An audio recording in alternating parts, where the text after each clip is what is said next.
안녕하세요.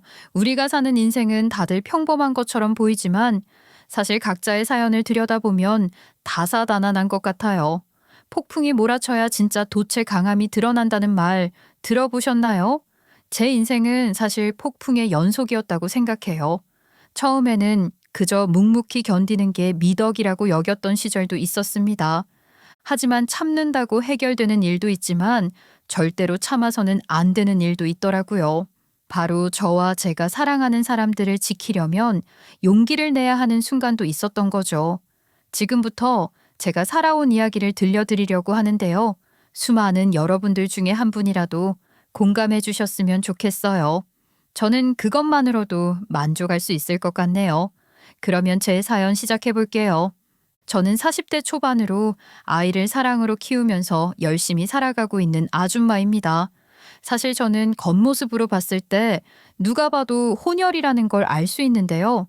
요즘은 다문화 가정이 많아졌다지만 제가 어릴 때만 해도 그다지 많지 않았던 것 같아요. 그래서 어디를 가도 사람들의 시선을 한 몸에 받았죠. 하지만 호의적인 방향은 아니었다고 생각해요. 왜냐하면 티나게 손가락질하고 수군거리는 경우가 훨씬 많았거든요. 엄마, 쟤는 왜 눈 색깔이 우리랑 달라? 말도 안 통하는 거 아니야?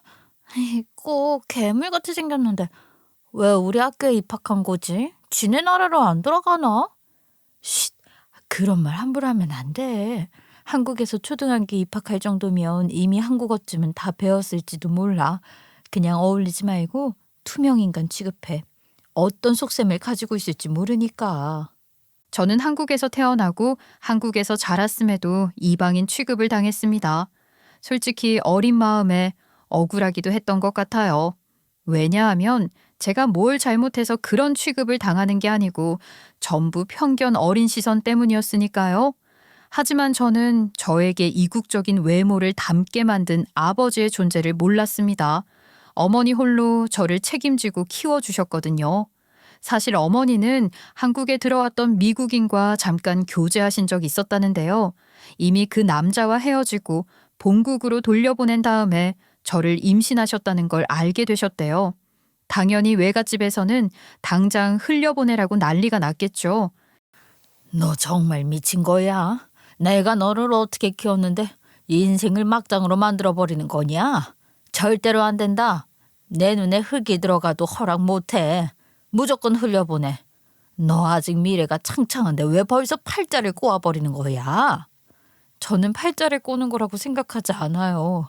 저에게 찾아와 준 생명이니까 책임지는 게 맞다고 생각해요. 허락해주지 않는다고 하셔도 제 마음은 바뀌지 않을 거예요. 혼자서 잘 이겨나가 볼게요. 어머니는 선언하셨던 대로 외갓집의 도움을 받지 않고 저를 혼자서 키워주셨습니다. 그나마 외갓집이 부유했기 때문에 어머니는 영어를 유창하게 구사하실 줄 알았어요. 덕분에 통역과 번역으로 먹고 사실 수 있었죠. 무슨 일이 있어도 저만은 굶기지 않겠다는 일념으로 바쁘게 뛰어다니셨던 것 같아요. 그래서 저는 아버지가 안 계신 와중에도 큰 고생 없이 자랐다고 생각해요. 물론 어머니는 저에게 부족함 없이 해주기 위해 애쓰시면서도 어디 가서 밉보이지 않도록 엄하게 키우셨습니다. 한 번은 제가 혼혈이다 보니 학교에서 놀림을 받았는데요. 평소에는 그냥 그런가 보다 하면서 넘겼지만 때때로 선을 넘는 친구들이 있으면 바로 달려가서 눈물이 쏙 빠지도록 혼쭐을 내줬단 말이에요. 너 그 말 선생님 앞에서도 할 수 있어? 네 세상이 좁을 뿐이지 비행기만 타고 가면 나같이 생긴 사람도 흔하거든? 너야말로 못 배운 거 티나니까 까불지 마. 한참 저를 얕보면서 짓궂게 놀리던 친구들도 제가 약이 바짝 올라서 반박하면 깜짝 놀라며 사과했습니다. 그리고 본인들이 먼저 잘못한 걸 알아서 그런지 선생님에게 고자질하는 경우는 거의 없었죠. 그런데 어떤 비겁한 자식이 집에 가서 제가 막말하며 본인을 밀쳤다며 까발린 거예요. 결국 그 자식의 부모님이 학교까지 쫓아와서 저를 찾으셨죠. 당연히 선생님은 우리 어머니까지 부르셨고요. 그나마 같은 반 친구들의 증언이 있어서 제가 일방적으로 사과해야 하는 불상사는 일어나지 않았습니다. 하지만 집에 돌아가고 나서 어머니에게 혼났어요. 앞으로 살아가면서 어떤 말을 들을 때마다 불쾌해지면 그렇게 사람 밀칠 거야? 손이 먼저 나가면 안 돼. 말로도 충분히 해결할 수 있는 일이잖아. 네가 말하는 걸 어려워하는 편이라면 모를까? 이번 일은 정말 실망스럽다. 그치만 걔가 먼저 저를 함부로 놀렸다니까요. 친구들이 전부 제 편을 들어준 이유가 있어요. 걔는 지가 잘못한 건 쏙 빼고 밀려바친 것도 비겁해요. 그런 애들은 제대로 혼 좀 놔봐야 한다고요. 그 혼내는 걸 왜 네가 해? 선생님에게 말씀드리면 되잖아. 모든 일을 그런 식으로 손부터 나가서 처리하려고 하면 결국 네가 손해를 보게 된다고. 절대로 다음부터는 그러지 마. 학교에는 선생님이 계시잖아. 솔직히 어머니의 이런 반응은 야속하게 느껴졌습니다. 당연히 제 편을 들어주시고 위로해 주실 줄 알았으니까요. 하지만 점차 자라면서 어머니의 마음을 헤아릴 수 있었던 것 같아요. 왜냐하면 저는 겉모습에서 혼혈이라는 게 티가 나는 이상 어쩔 수 없이 다가오는 부정적인 의견에 대해서도 의연하게 대처할 줄 알아야 했거든요. 그렇게 저는 어머니와 친구처럼 돈독하게 지내는 딸로 자랐어요. 그리고 제가 고등학생이었을 때 어머니는 외갓집과 화해했습니다. 외할머니가 직접 저랑 어머니가 사는 집에 찾아오셔서 과일을 깎아주셨는데요. 이상하게 처음 보는 얼굴인데도 따스하게 느껴지고 괜히 울컥하더라고요. 우리 딸이 애 뱉다고 했을 때는 도저히 믿기지도 않고 애가 애를 뱉 느낌이었는데 벌써 이렇게 큰 손녀가 됐다니. 지난 세월 만나지 못하고 살았던 만큼 너 하고 싶은 거 있으면 내가 다 해주마. 덕분에 우리 집안 상황은 훨씬 나아질 수 있었습니다. 외할머니 역시 저를 제법 귀여워하셨거든요. 그래도 저는 언제나 어머니에게 마음의 빚을 갚기 위해 최선을 다했어요. 한번 외갓집과 교류를 시작해보니까 그동안 어머니 혼자서 저를 키우기 위해 얼마나 고단하고 외로우셨을지 깨닫게 됐거든요. 저는 단순히 외갓집의 재력에 기대 효도하고 싶지는 않았습니다. 그렇게 저는 대학에 진학하기 위해 열심히 살았어요. 정말 말 그대로 피나는 노력을 했던 것 같네요. 당시에 저는 자율학습이 끝나도 곧장 집으로 가지 않고 친구들과 오다풀이를 진행했습니다. 그리고 집에 와서도 새벽 3시가 넘어가야 겨우 문제집을 덮었어요. 그러지 않으면 침대에 누워도 잠이 오지 않더라고요. 그리고 방벽 곳곳에는 색깔 펜으로 적어둔 단어 쪽지가 빼곡하게 붙어 있었죠. 다른 친구들이 청춘을 만끽하고 있을 때 저는 한 길만 팠던 거예요. 그렇게 원하는 대학교에 붙을 수 있었답니다. 어머니도 진심으로 고생이 많았다며 안아주셨어요. 그리고 대학에 가서도 치열하게 살았더니 중견 기업에 입사할 수 있었습니다. 나름 만족스러운 결과였다고 생각해요. 어머니, 이제는 저도 월급을 받게 됐으니까 마음 놓으셔도 돼요. 필요한 거 있으시면 제가 꼭 사드릴게요. 그동안 고생 많으셨으니까 이제 받기만 한다고 생각하세요. 저는 어머니에게 효도하려고 열심히 산 거니까요. 아휴, 너 그게 무슨 말이야. 나를 위한 거라면 필요 없다. 어차피 나는 정신만 멀쩡하면 뭐 통역이든 번역이든 죽을 때까지 할 생각이니까. 중견기업에 들어간 건 네가 열심히 살아서 얻은 결과잖니. 월급 받으면 너 위해서 써라. 저는 어머니를 위해서 뭐든지 해낼 준비가 되어 있었지만 어머니는 극구 반대하셨습니다. 저한테 기대시기는커녕 계속해서 어머니의 일을 하시더라고요. 그렇게 어머니는 열심히 일하고 모으신 끝에 꼬마 빌딩도 구매하셨어요. 그제서야 어머니도 여유를 갖고 노후를 보내겠다고 하시더군요. 그런 어머니를 보면서 저도 새로운 마음가짐을 가졌던 것 같아요. 본받아서 열심히 살아야겠다고 결심한 거죠. 아무래도 어머니가 그러셨던 것처럼 저도 어머니한테 손 벌리고 싶지 않더라고요. 그래서 저는 시간이 흘러 결혼할 때도 양가에 손 벌리지 않기로 했습니다. 원룸에서 시작하는 한이 있더라도 남편과 독립적인 가정을 꾸리기를 원한 거예요. 다행히 남편 역시 시부모님한테 의지하고 싶지 않다고 했어요. 나는 동생을 셋이나 둔 장남이잖아. 이미 부담을 많이 갖고 계실 거라서 나까지 뭔가를 더 얹어드리고 싶지 않아. 솔직히 이렇게 말하면 대부분의 여자들이 도망갈 줄 알았는데 당신이랑 마음이 통해서 다행이다. 그러니까 쉽지 않은 결정일지도 모르는데 우리는 생각이 같아서 마음이 놓여. 앞으로 당신이랑 살아가면서도 돈독하게 지낼 수 있을 것 같아. 괜히 남들이랑 비교하지 말고 우리 둘이서 차근차근 쌓아가 보자. 우리 부부의 이런 의견을 양가에도 전달해 드렸습니다. 우리 어머니는 흔쾌히 찬성해 주셨어요. 허세에 찌들지 않고 착실하게 살아나가 보려는 모습이 예뻐 보인다고 하셨죠. 하지만 시부모님은 무척 고마워하시면서도 미안해 하시더라고요. 아유, 그래도 장남인데 그냥 보내는 게 말이 되나 싶구나. 부모된 도리가 있는 법인데 무슨 말을 해야 할지 모르겠다. 괜히 못난 부모 만나서 네 체면이 망가지는 건 아니니? 며느라가도 기대하는 신혼이 있을 텐데. 아유, 어머님, 저는 그런 거 없어요. 이랑 저랑 마음이 잘 맞아서 오히려 다행이죠. 체면 같은 건 중요하지 않다고 생각해요. 남들이 뭐라고 생각하는 게 무슨 의미가 있겠어요? 저희 부부 행복하게 사는 모습 보여드릴 테니까 마음 놓으셔도 돼요. 그렇게 우리는 양가의 허락을 받아 살림을 합쳤습니다. 누가 보면 신혼이라고는 믿을 수 없다고 할 만큼 단출하고 검소하게 시작했어요. 대부분의 가구는 중고로 구해서 채웠고 소파 같은 건 꿈도 꾸지 않았습니다. 애초에 둘 공간이 딱히 없기도 했죠. 사실 제가 생각해도 신혼집이라기보다는 하숙방 같은 분위기였던 것 같네요. 그래도 괜한 곳에 돈을 들이는 것보다는 훨씬 낫다고 판단했어요. 아무래도 나중에 돈 들어갈 곳이 많아질 테니까요. 그렇게 저랑 남편은 연애 결혼으로 만난 사이면서도 현실적인 고민을 나눌 줄 아는 관계였습니다. 결혼을 하고 나서 낭만을 즐기는 것도 나쁘지 않았겠지만 우리는 가정을 꾸린 다음의 목표가 분명했어요. 그래서 각자 직장에서 여유가 생기자마자 금방 아이를 갖게 됐죠. 그리고 우리 부부는 할 수 있는 데까지 맞벌이로 살기로 약속했기 때문에 베이비시터를 고용하기로 합의봤습니다. 이렇게 필요한 곳에 돈을 써야 하니 그동안 많이 아껴온 거였죠. 그런데 막상 제가 출산하고 복직하려 하니 남편이 어쩐지 민기적거리는 거예요. 요즘 뉴스 보니까 사건 사고가 많은 것 같던데 우리 애를 영 모르는 사람한테 맡기는 게 현명한 결정인지 모르겠네. 괜히 엉뚱한 사람이 집에 드나들었다가 나중에 후회하는 거 아니야? 섣부르게 결정하면 안 되겠어.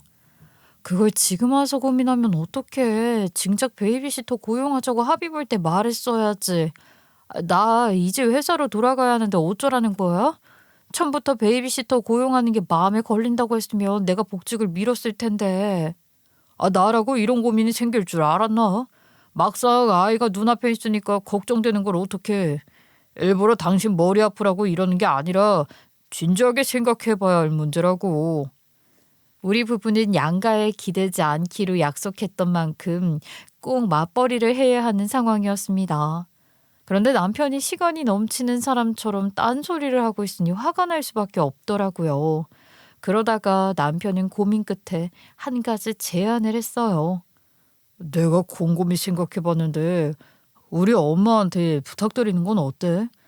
용돈 좀 드리면서 정식으로 부탁하면 우리도 굳이 손 벌린다며 죄송할 일 없잖아. 그리고 우리 엄마도 용돈 벌여 하시는 김에 손주 얼굴 보는 거라 좋아하실 것 같아. 솔직히 말해서 아주 마음이 당기는 제안은 아니었습니다. 아무래도 시어머니랑 이렇게까지 매일 보고 가까워져야 한다는 게 부담스러웠거든요. 그래도 남편이 베이비시터를 신뢰할 수 없다고 주장하는 상황에 이것보다 나은 선택지는 없을 것 같더라고요. 게다가 우리 어머니에게 부탁드리기에는 이제야 돈 걱정 없이 놀러 다니시는 걸 알잖아요. 굳이 이런 부탁을 드리고 싶지 않았습니다. 다행히 시어머니 역시 이 제안을 기쁘게 받아들이시더라고요. 당연히 그런 부탁을 할 거면 나한테 해야지. 내가 남자애만 넷을 키운 여자다. 애 보는 거 하나는 제일 자신 있다고. 걱정하지 말고 맡겨둬라. 안 그래도 너네 결혼할 때 내가 보태준 것도 없어서 항상 미안했는데 이렇게라도 도움이 되니 얼마나 다행이야. 그렇게 처음에는 우려가 어느 정도 있었지만 막상 출근을 시작하니 시어머니 덕분에 마음을 놓을 수 있었습니다. 괜히 아이 때문에 걱정하지 않고 바깥 일에 집중할 수 있다는 게 정말 감사하다는 생각이 들더라고요. 특히 사회생활하다 보면 팀원들과 함께 야근을 피하지 못하는 경우도 있잖아요. 이런 상황에서 육아를 핑계로 먼저 퇴근한다고 하면 분명 날선 시선을 받을 수밖에 없을 거예요. 하지만 저는 시어머니 덕분에 마음껏 일에 충실할 수 있었어요. 덕분에 복직하고 나서도 동료들 사이에 원활하게 흡수된 거죠.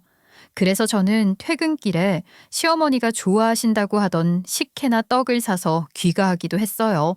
시어머니가 맛있게 드시는 모습을 보면 저도 덩달아 기분이 좋아졌죠.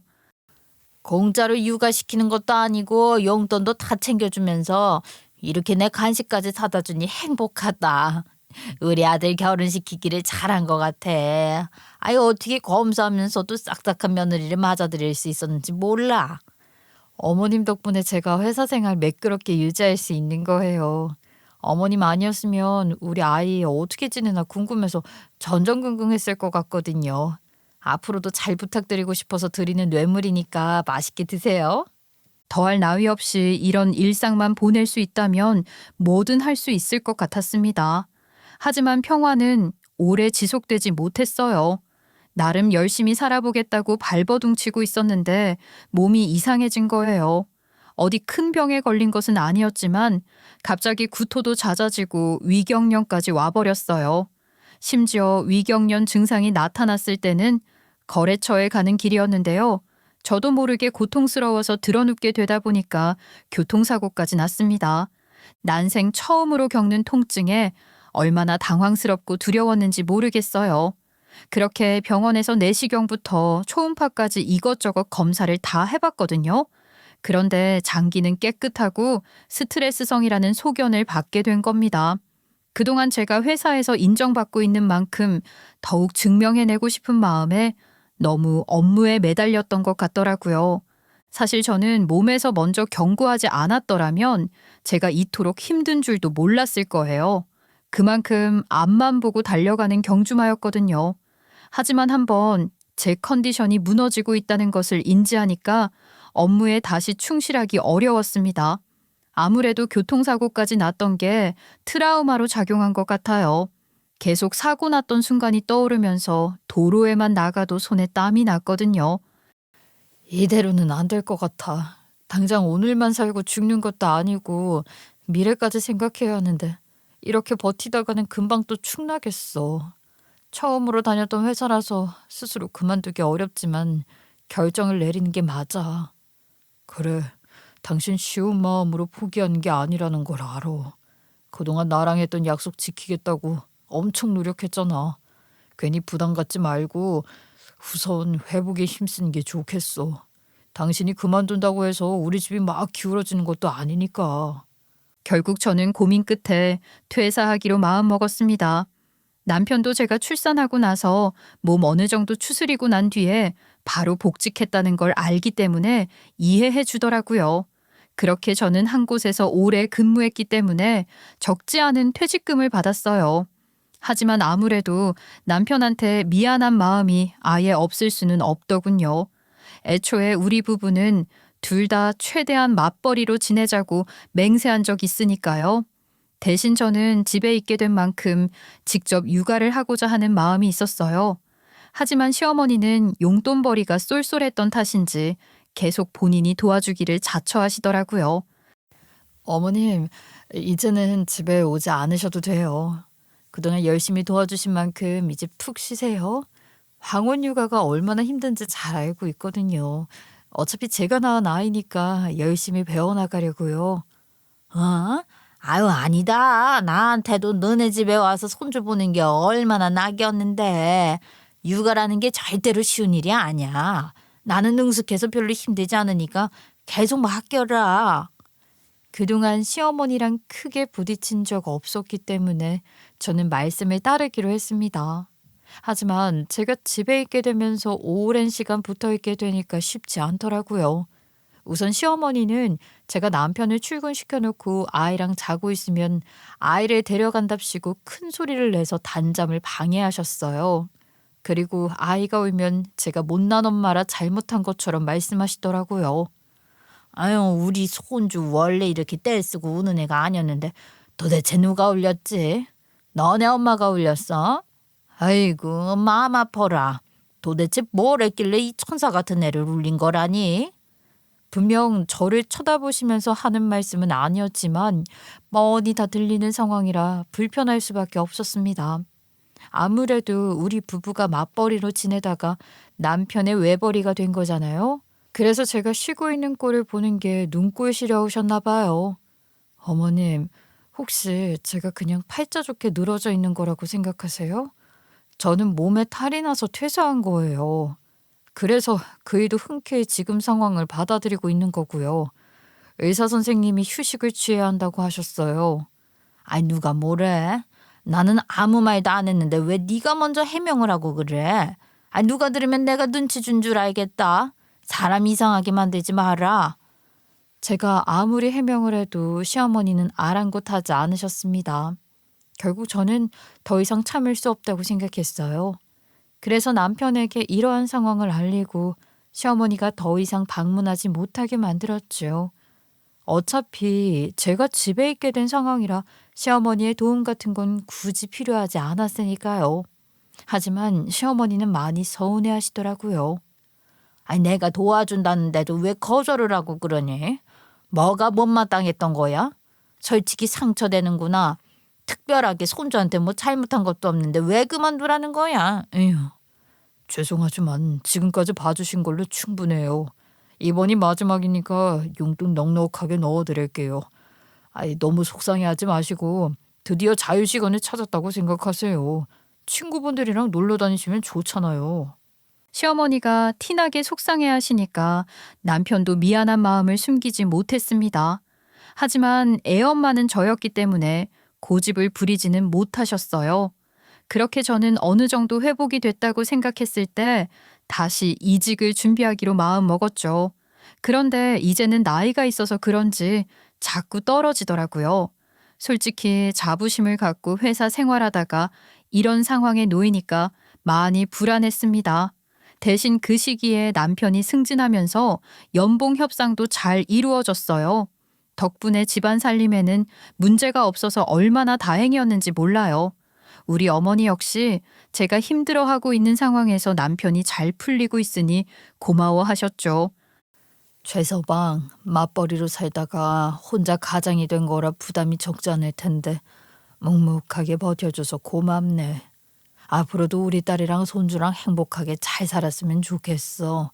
셋이 살아가는 모습이 정말 보기 좋아. 그렇게 저는 아이를 키우고 남편의 내조에 힘쓰면서 하루하루를 분주하게 보냈어요. 아침이면 아이 밥을 챙기고 남편 도시락까지 싸느라 정신이 없었죠. 게다가 남편이 출근하고 나면 밀린 집안일을 해치워야 했습니다. 그렇게 시간이 어떻게 가는지 알 수 없는 하루를 보내다가 남편의 퇴근 시간에 맞춰서 저녁상도 정성껏 차렸어요.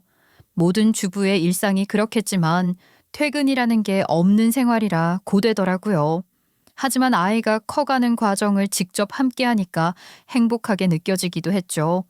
그러던 어느 날 어머니가 저를 따로 부르셨어요. 아무 생각 없이 얼굴 보자고 하시는 줄 알고 나갔기 때문에 예상치 못한 말씀에 깜짝 놀랐죠. 이제 너희 부부한테는 애가 커가는 일밖에 없을 텐데 더 넓은 집이 필요하지 않겠니? 나중에는 애도 자기 방이 필요하다고 할 거고 내가 3억을 보태줄 테니까 이사 가는 게 좋을 것 같구나. 저는 어떤 어려움이 오더라도 친정에 기댈 생각은 없었고 어머니 역시 제가 독립적으로 살아가려는 걸 좋게 보셨기 때문에 3억이라는 큰 돈을 주시겠다고 할 줄은 몰랐습니다. 당연히 처음에는 죄송한 마음에 거절하고 싶었죠. 하지만 어머니는 웃음기 없이 단호하게 충고하시더라고요. 네가 언제쯤 이직이 가능할지 영 불투명한 상황이잖아. 부부 사이에서 동등한 관계를 유지하려면 너도 손에 쥐는 게 있어야 해. 괜히 고집 부리려고 하지 말고 그냥 받아라. 나도 다 생각이 있어서 주는 거니까. 결국 저는 어머니의 뜻을 따르기로 했습니다. 그리고 남편한테 어머니가 3억을 보태주신다고 했으니 아이를 충분히 키울 수 있는 집으로 이사 가자고 했어요. 남편 역시 놀라워하면서도 기뻐하더라고요. 그렇게 어머니가 해주신 3억 외에 들어가는 나머지 몇 억은 남편이 대출받았습니다. 그래서 저는 각자 돈을 합치게 된 거니까 공동 명의를 하자고 했어요.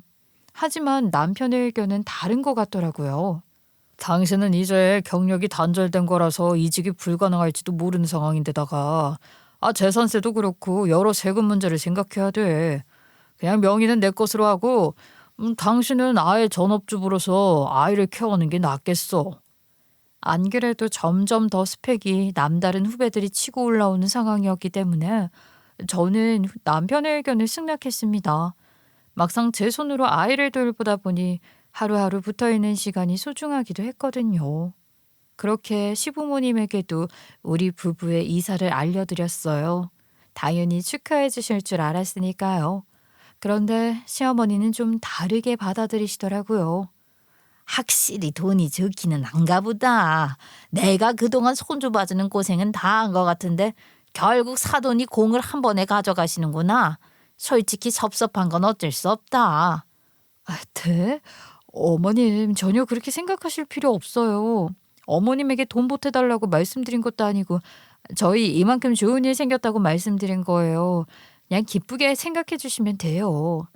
맞아요, 엄마.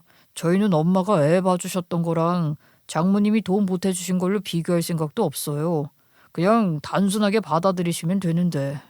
당연히 우리 부부는 시어머니의 마음을 달래드리려고 노력했는데요. 여전히 속상해 하시는 것 같더라고요. 솔직히 당황스러울 수밖에 없었습니다. 왜냐하면 우리 부부가 그렇다고 해서 시어머니한테 우리 어머니처럼 돈을 지원해달라고 요구한 것도 아니었으니까요. 그래서 시어머니가 꽁에 있으셔도 더 이상 해드릴 수 있는 게 없었습니다. 그렇게 우리 부부는 설레는 마음으로 이사를 준비하게 됐죠. 신혼 때는 여유가 없어서 중고를 통해 겨우 집안 살림을 채웠잖아요. 이번에는 하나씩 직접 의견을 나누며 집을 꾸며나가기로 했어요. 저나 남편이나 진짜 결혼 준비하는 사람들처럼 잔뜩 들떠 있었습니다. 특히 안방 침대는 처음으로 우리 부부가 직접 누워보고 골랐어요. 그리고 조명 하나부터 커튼 하나까지 전부 다 직접 발품을 팔아 고르고 비교했답니다. 그만큼 새로 이사갈 집에 애착도 많이 갖고 하루하루 기대했던 거예요. 그러고 나서 입주 당일이 됐는데요. 거의 환호성이라도 지를 것처럼 현관문을 열었다가 말을 잃고 말았습니다. 글쎄 시부모님이랑 시동생들까지 다 와 있더라고요. 당연히 처음에는 다들 축하해 주러 오신 줄 알았어요. 그런데 아예 짐까지 싸들고 오신 거예요.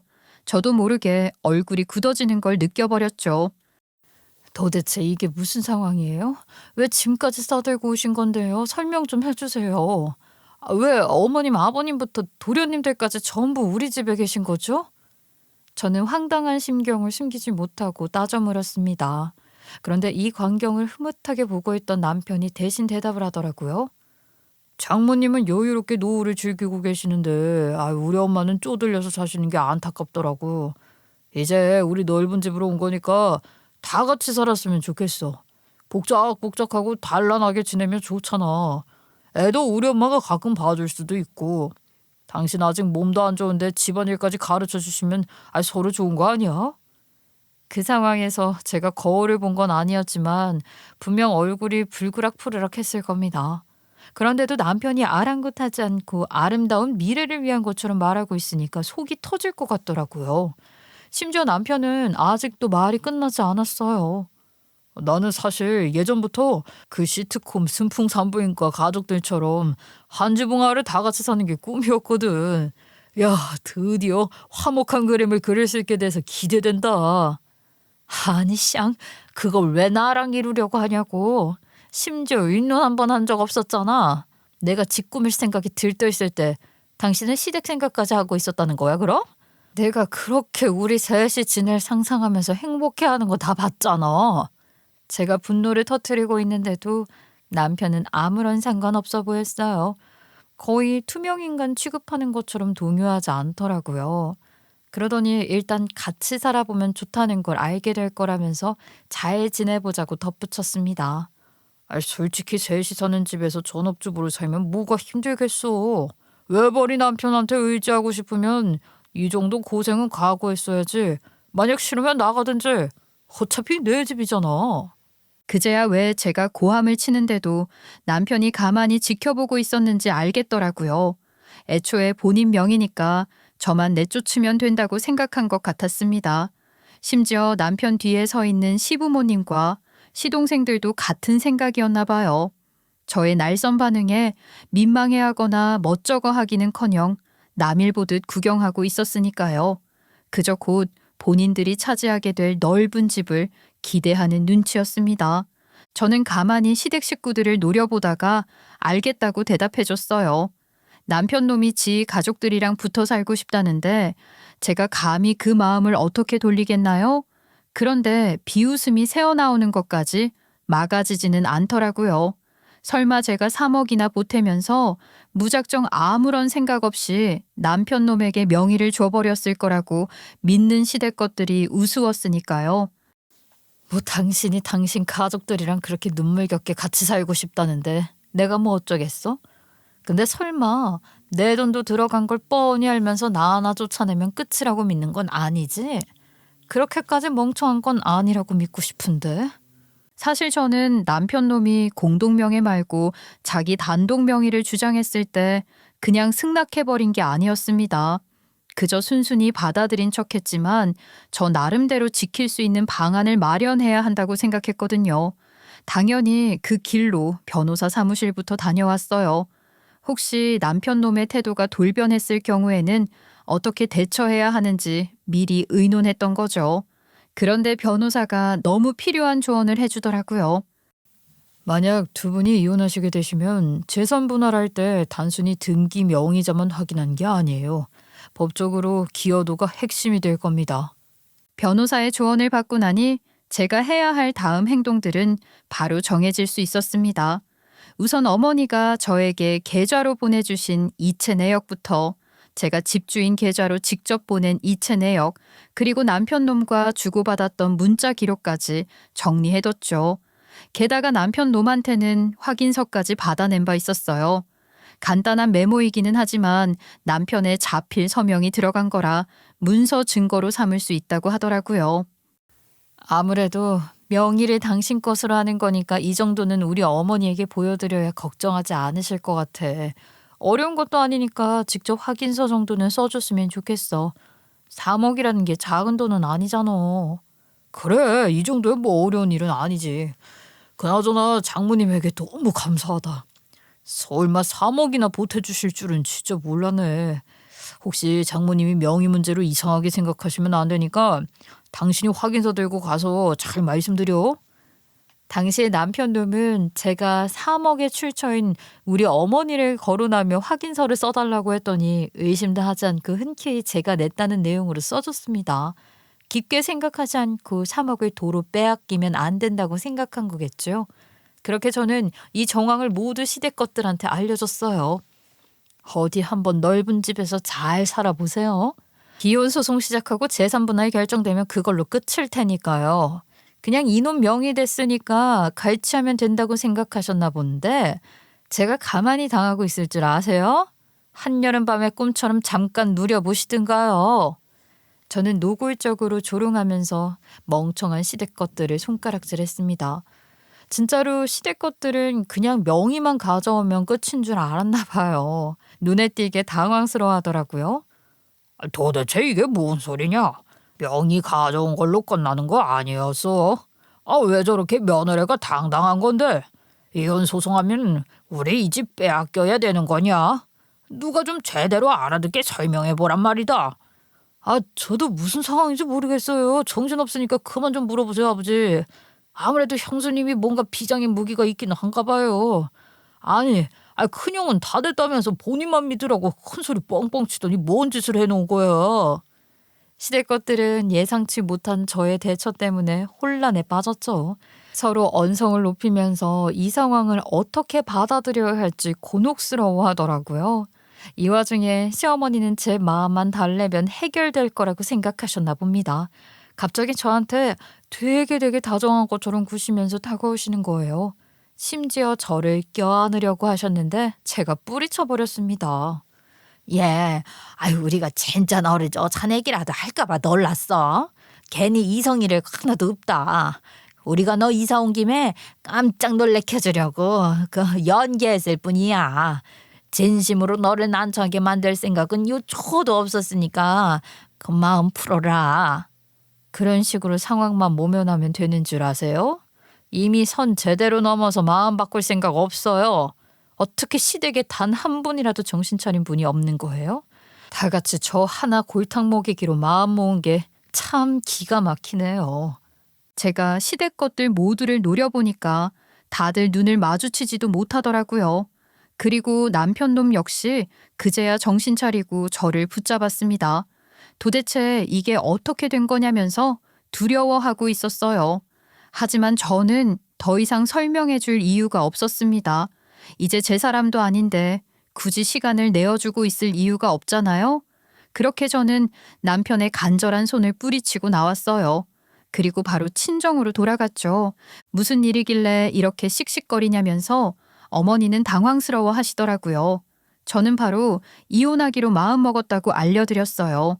그리고 시댁 것들과 남편 놈이 벌인 만행을 전해드렸죠. 그런데 어머니가 가만히 듣고 계시다가 한숨을 푹 내쉬는 거예요. 그리고 어머니 입에서 더 기가 막힌 상황이 나와버렸습니다. 애초에 우리 어머니가 갑작스럽게 3억을 주신 것도 전부 남편 때문이었던 거예요. 장모님, 제가 집사람이랑 결혼할 때 애초에 어떤 약속을 했는지 아시죠? 이대로 저 혼자 외벌이로 사는 걸 가만히 놔둬야 할까요? 집사람이 몸이 안 좋다고 하니까 차마 속 시원하게 말은 못하겠는데 솔직히 손해보는 것 같아서 신경 쓰이네요.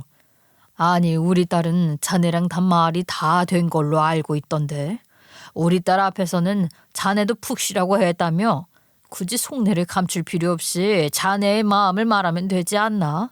어차피 부부 사이인데 거짓말만 할 수는 없잖아. 저도 다 털어놓고 싶죠. 근데 집사람이 아프다잖아요. 저만 나쁜 놈 될 거고 집사람이 앞으로 살아가는 동안 계속 원망할지도 모르는데 무슨 말을 하겠어요. 이러다가 여러모로 부부 사이 나빠질까 봐 걱정이네요. 남편 놈이 우리 어머니를 찾아와서 제가 약속을 지키지 않아 외벌이하게 생겼다며 불만스러워하는 눈치를 줬던 겁니다. 분명 우리 어머니도 고민을 많이 하셨을 거예요. 만약에 이혼한다고 생각해봐라. 네가 나를 닮았으니까 분명 손주를 혼자 책임지려고 할 텐데 이혼한 상황에서 여자 혼자 키우는 게 어디 쉽겠어. 그리고 너는 나한테 손 벌리려고 하지도 않을 거잖아. 그러느니 너랑 최서방이랑 어떻게든 같이 사는 게 나을 것 같았지. 왜 혼자 그렇게까지 고민하셨어요? 저는 그것도 모르고 그냥 넓은 집으로 이사 간다고 좋아하고 있었어요. 엄마한테 불효를 저지르는 것 같아서 죄송하지만 아무래도 그 인간이랑 갈라서는 게 맞겠어요. 저 몰래 엄마를 찾아왔다는 것부터가 용서가 안 되네요. 그래, 최서방이 사돈부부까지 끌고 들어와 명의 타령하는 상황이라면 이혼하는 게 낫겠다. 어떻게 해도 정신 차리지 못할 것 같구나. 그동안 너도 많이 참았을 테니까 내 눈치 보지 말고 이혼해라. 어머니의 지지를 받으니까 속이 시원하면서도 뭉클했습니다. 한편으로는 어머니 혼자 저를 키우시는 동안 얼마나 고생스러우셨으면 3억을 쥐어가며 이혼을 막고 싶어 하셨나 싶더라고요. 그렇게 저는 이혼을 준비하는 동안 친정에 아이를 데리고 와 있었어요. 그런데 남편 놈이 친정까지 찾아와서 이혼만은 말자고 호소하더군요. 제가 밖으로 나와주지 않으니까 새벽에도 메시지를 줄줄이 보내면서 읍소했어요. 그리고 저한테 손편지까지 써가면서 마음을 돌리기 위해 애썼습니다. 하지만 저는 손편지 내용이 어떤지 뜯어보지도 않았죠. 솔직히 안 봐도 대충 짐작까지 안 나요? 그러다가 한 번은 제가 휴대폰 만지다가 잘못 눌러서 전화를 받아줘 버렸어요. 우리 엄마 아빠 대구로 돌아가셨어. 다시는 우리 집에 놀러 앉을 생각 같은 거 안 하시겠대. 당신이 원한다면 각서라도 쓸 테니까 마음만 돌려줘. 이제 당신 신경 거슬릴 만한 일 같은 거 만들지 않을게.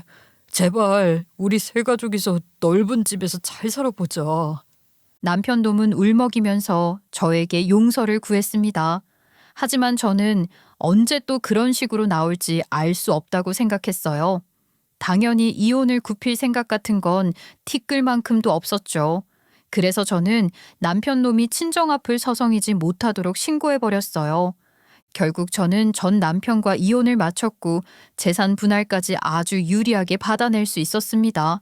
아무래도 변호사에게 미리 조언을 받았던 만큼 증빙 자료를 철저하게 구비해둔 덕분이겠죠. 재판 과정이 마냥 순탄했던 것은 아니지만 결국 원하는 결과를 받아냈기 때문에 한시름 놓을 수 있었어요. 하지만 전 시부모님은 끝까지 포기하지 않으시더라고요. 우리 친정까지 찾아와서 어머니를 설득하려고 노력하셨으니까요. 아니, 둘 사이에 아직 어린애가 있는데 조금 갈등이 생겼다고 이혼해버리는 게 말이 됩니까? 제발 며느리 좀 설득해 주세요. 제가 그때 며느리한테 실수했던 건 인정하고 반성도 하고 있어요. 앞으로는 절대로 이런 일 없을 거예요, 사돈. 이제 와서 말씀하시면 무슨 의미가 있나요? 3억이 그냥 돈이에요? 그거 받아가 놓고 작정하고 명의 가져서 우리 딸 난처하게 만들려고 한 거잖아요. 심지어 온 가족이 다 그런 심보였다는 게 소름이 끼치네요. 저는 우리 딸의 선택을 존중하니까 이거 괜히 헛걸음하지 마세요. 제가 굳이 말씀드리지 않았음에도 어머니 선에서 단호하게 잘라내 주셨더라고요. 덕분에 저는 크게 걱정하지 않고 뜻을 지킬 수 있었습니다. 사실 전 시동생들은 모두 노총각들이었는데요. 전 남편까지 전 시댁으로 돌아가게 되니 전 시어머니는 아침부터 밤까지 끼니 걱정에 정신이 없다고 하시더라고요. 전 시아버지까지 성인 남자가 5명인데 각자 입맛도 까다롭고 먹는 시간도 제각각이래요. 심지어 전 남편을 제외하고는 다들 대식가인가 봐요. 하루 3끼는 기본이고 간식까지 챙겨야 하니 식탁에 앉자마자 다음 끼니를 고민하셔야 한댔죠. 아무리 장을 넉넉하게 봐와도 냉장고가 며칠만 지나면 텅 비어버린다고 했습니다. 그렇게 쉴 틈 없이 식자재를 채워 넣어야 하니 어깨가 빠질 지경이라고 했어요. 게다가 반찬이 조금이라도 마음에 안 들면 전 시동생들이 툴툴거리나 봐요. 엄마 지금 돈가스 또 올리신 거예요? 분명 어제 저녁에도 먹었잖아요. 우리 엄마 치매일까 봐 걱정스럽네. 저 한 번 먹은 반찬은 적어도 일주일은 지나야 입에 갖다 대잖아요. 형은 그나마 어제 저녁에 먹었지. 나는 오늘 아침에 먹었단 말이야. 우리 엄마 요즘 자꾸 일을 소홀히 하시네. 니들이 정말로 사람이야? 내가 하루 3끼도 부족해서 간식까지 챙기고 있는데 그 입에서 그런 말이 나와? 나도 팔 2개 다리 2개 달린 평범한 인간이야 이 자식들아. 아휴, 자식 새끼라는 것들이 어떻게 지들 주둥이만 챙겨?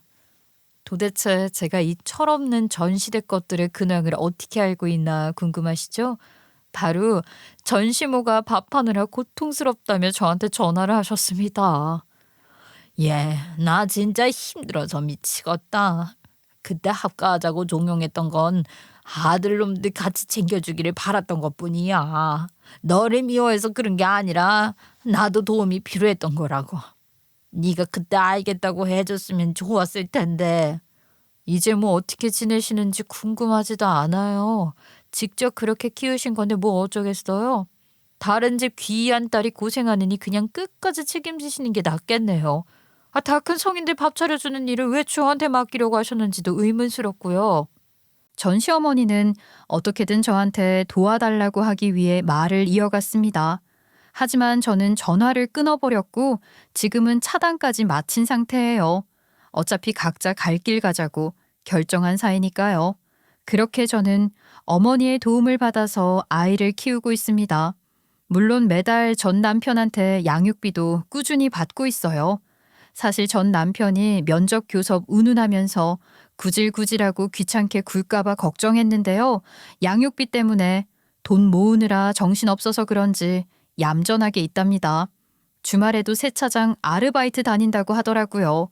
그리고 요즘은 아이가 잠들고 나면 자격증 공부를 하기 위해 노력하고 있어요. 어느 정도 아이가 크고 나면 다시 직장을 구해보고 싶거든요. 아무래도 어머니한테 계속 기대기에는 죄송한 마음이 너무 크더라고요. 경제적으로 완전히 독립해서 우리 어머니에게 더 이상 부담드리지 않고 싶어요. 그래도 내 딸이 대단하긴 하다. 아니 어떻게 육아하면서 다른 공부까지 할 생각을 했어? 누가 시켜서 하는 것도 아니고 너 스스로 일어나서 다시 준비하는 모습 보니까 내 딸이지만 존경스럽다. 다 엄마 보고 배운 거지. 예전에 제가 회사에 들어가고 이제는 일 그만두시라고 말씀드렸을 때 고집 피우셨던 거 생각 안 나세요? 비록 지금은 아이 때문에 엄마한테 의지하고 있지만 당당하게 일어서는 모습 보여드릴게요. 최근엔 어머니랑 아이 데리고 셋이서 여행도 다녀왔습니다. 오랜만에 함께 나선 여행이라 설렘이 가득하더라고요. 어머니가 시원한 바람을 느끼고 싶다고 하셔서 일부러 바닷가 근처로 다녀왔어요. 평소에는 무뚝뚝하신 편인데 내심 기대가 크셨나 봐요. 아침 일찍 출발한 건데도 미리 김밥을 싸우셨더군요. 그렇게 차 안에서는 어머니가 도시락 싸주신 김밥을 까먹으면서 한참을 수다를 떨었습니다. 그리고 아이는 창밖을 보면서 신나게 노래 부르느라 정신이 없더라고요. 비록 운전은 피곤했지만 도착하자마자 바다 냄새에 기분이 확 풀리는 걸 느꼈습니다. 특히 아이는 신발도 벗고 모래사장에 발부터 푹 담그더니 난리였어요.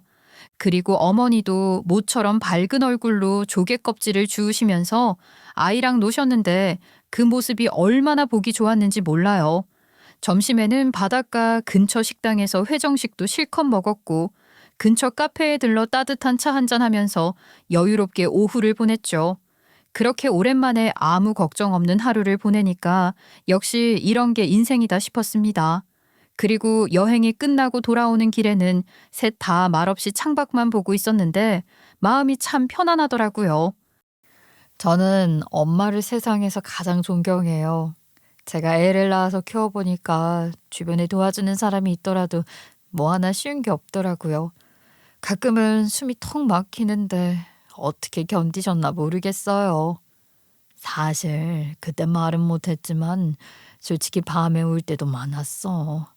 네가 잠든 얼굴 보고 혼자 조용히 울다가 마음 다잡고 출근하곤 했지. 그래도 네가 잘 커줘서 된 거야. 나한테 최고의 효도는 그거라는 거 잊지 마. 어머니가 진지하게 말씀하시는데 괜히 눈물이 나더라고요. 그래서 제 인생을 더욱더 떳떳하게 살아나가야겠다고 다짐했습니다. 사연을 쓰면서 제 지난 시간을 돌아봤는데요. 이혼했다고 해서 부끄럽다고 생각하지 않아요. 오히려 저를 지키기 위한 선택이었다고 확신하죠. 여러분도 혹시 인생이 무너지는 시간을 보내고 계신가요? 제가 장담하는데 그건 무너지고 있는 게 아니라 다시 짓기 위한 기초 공사일지도 모릅니다. 저 역시 기초를 아주 단단하게 다지고 있는 중이에요. 그러니 사연을 들으시는 모든 분들과 저 모두 힘냈으면 좋겠네요. 우리 모두 각자의 삶을 씩씩하게 걸어 나가자고요. 들어주셔서 고맙습니다.